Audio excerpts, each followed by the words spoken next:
না না না, তুমি লেখাটা শেষ করে নাও। এরপরে আবার লেখো, কাস্টমার হইলো দোকানের লক্ষ্মী। 2 হালি কমলা না, আমি দিতেছি। আচ্ছা তুমি কিসে লেখাপড়া, এখানে দোকানদারি করছো কেন? না, ব্যাপারটা ওরকম না যে আমি স্কুলে না গিয়ে দোকানদার বিছানা থেকে উঠতে পারে না, অনেক ব্যথা। ডাক্তারে কইছে এই জন্য গ্যাস্ট্রো লিভারের বিশেষজ্ঞ ডাক্তার দেখাইতে। এটাও তো নাই, কেমনে বেচা কিনা হইব আর কেমনে এবার টাকা পুঁজি করবো কন।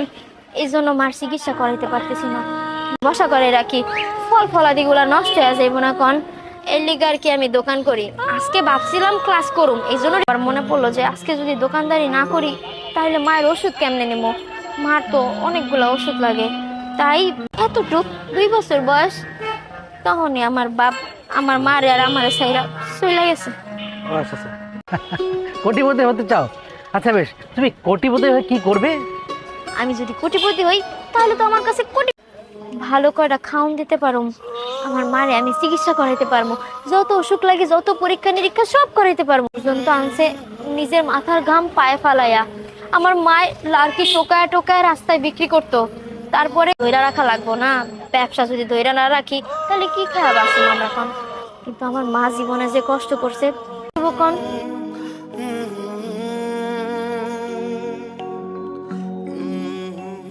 না দিচ্ছি না, আমি তোমাকে এমনি দিচ্ছি, তুমি রাখো। আমি এতগুলা টাকা নিয়ে কি করুম? আচ্ছা ধরো, আমি তোমার বাবা। টাকা দিয়া আমি কোনো বাবা মেয়ের সম্পর্ক করতে চাইতেছি না, আপনি টাকাগুলো রাখেন। শোনো, এটা রাখো, তোমার কাজে লাগবে, আমি বললাম রাখো না। কিন্তু এতগুলা টাকা আপনার কাছ থেকে নেওয়া কি? ওই যে বললাম, তুমি মনে করো আমি তোমার বাবা, তুমি আমার মেয়ে, না রাখো। পরিশ্রম করা লাগতো, সারা মাস ফল বিক্রি করেও তো ইনকাম করতে পারতাম না। আমি টাকাগুলো দিয়ে আমার মায়ের বড় উপকার করছেন, আপনার ঋণ আমি কোনোদিনও ভুলবো না। ঠিক আছে বা, ভালো থেকো, দাও আমার ফলটা দাও।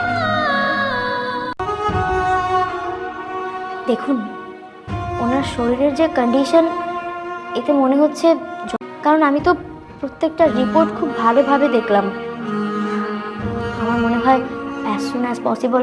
দেখুন ওনার অবস্থা কিন্তু খুবই ক্রিটিক্যাল, আর আপনারা হয়তো ব্যাপারটা বুঝবেন না। এত টাকা আমরা কোথায় পাবো ম্যাডাম?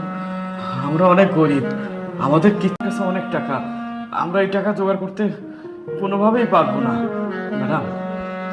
আমার দুনিয়াতে আমি এটি হলাম ম্যাডাম, একটু দয়া করে একটু দেখেন, একটু জমি জায়গাও নাই, আমরা ছোট্ট একটা ঘরে ভাড়া থাকি, একটু দয়া করে।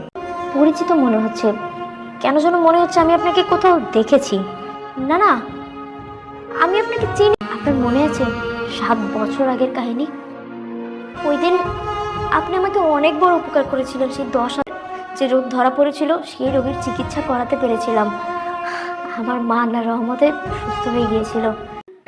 না জানি আমাদের কি হয়ে যেত। আল্লাহর রহমতে আপনি তো সেদিন আমাদের মাঝে ফেরেশতা হয়ে। আমার বাবা, আপনি কোনো চিন্তা করবেন না, আপনার মেয়ে আছে না, আজ আপনার দোয়ায় আপনার মেয়ে একজন।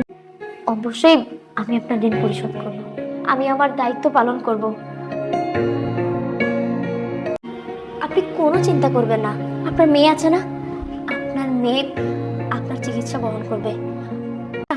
আপনাদের কোনো চিন্তা নেই, আপনি সুস্থ হয়ে যাবেন, আমি আপনার চিকিৎসা করাবো, নিজে করাবো। কিন্তু বাবা, আমি ব্যবসা করার জন্য কিছু টাকা পয়সা নিয়েছিলাম ব্যাংকের থেকে, ভাই আমার সম্পত্তি সব লিখে নিয়েছে।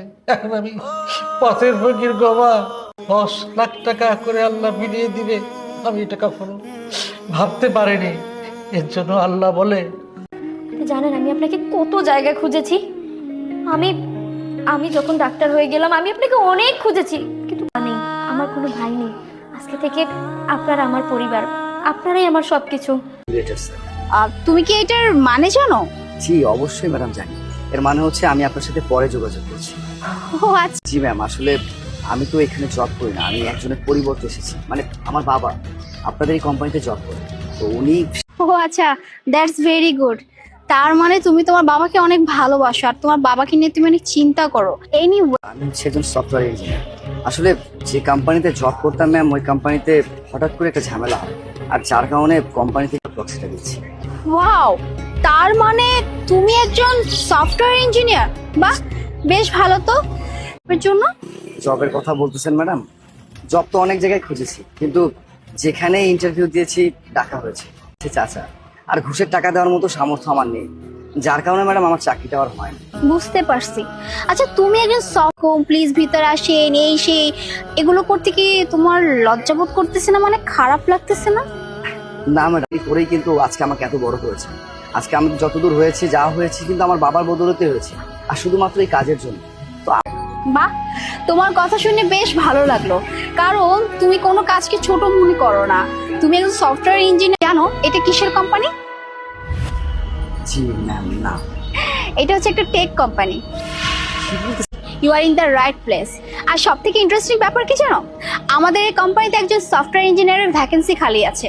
সো এরকম একজন ভালো মানুষ, এরকম এক্সপিরিয়েন্স মানুষ যদি আমি আমার কোম্পানিতে অ্যাজ এ সফটওয়্যার ইঞ্জিনিয়ার হিসেবে পাই, তাহলে তো আমার জন্য। তুমি চাইলে কিন্তু এই কোম্পানিতে অ্যাজ এ সফটওয়্যার ইঞ্জিনিয়ার হিসেবে জয়েন করতে পারো।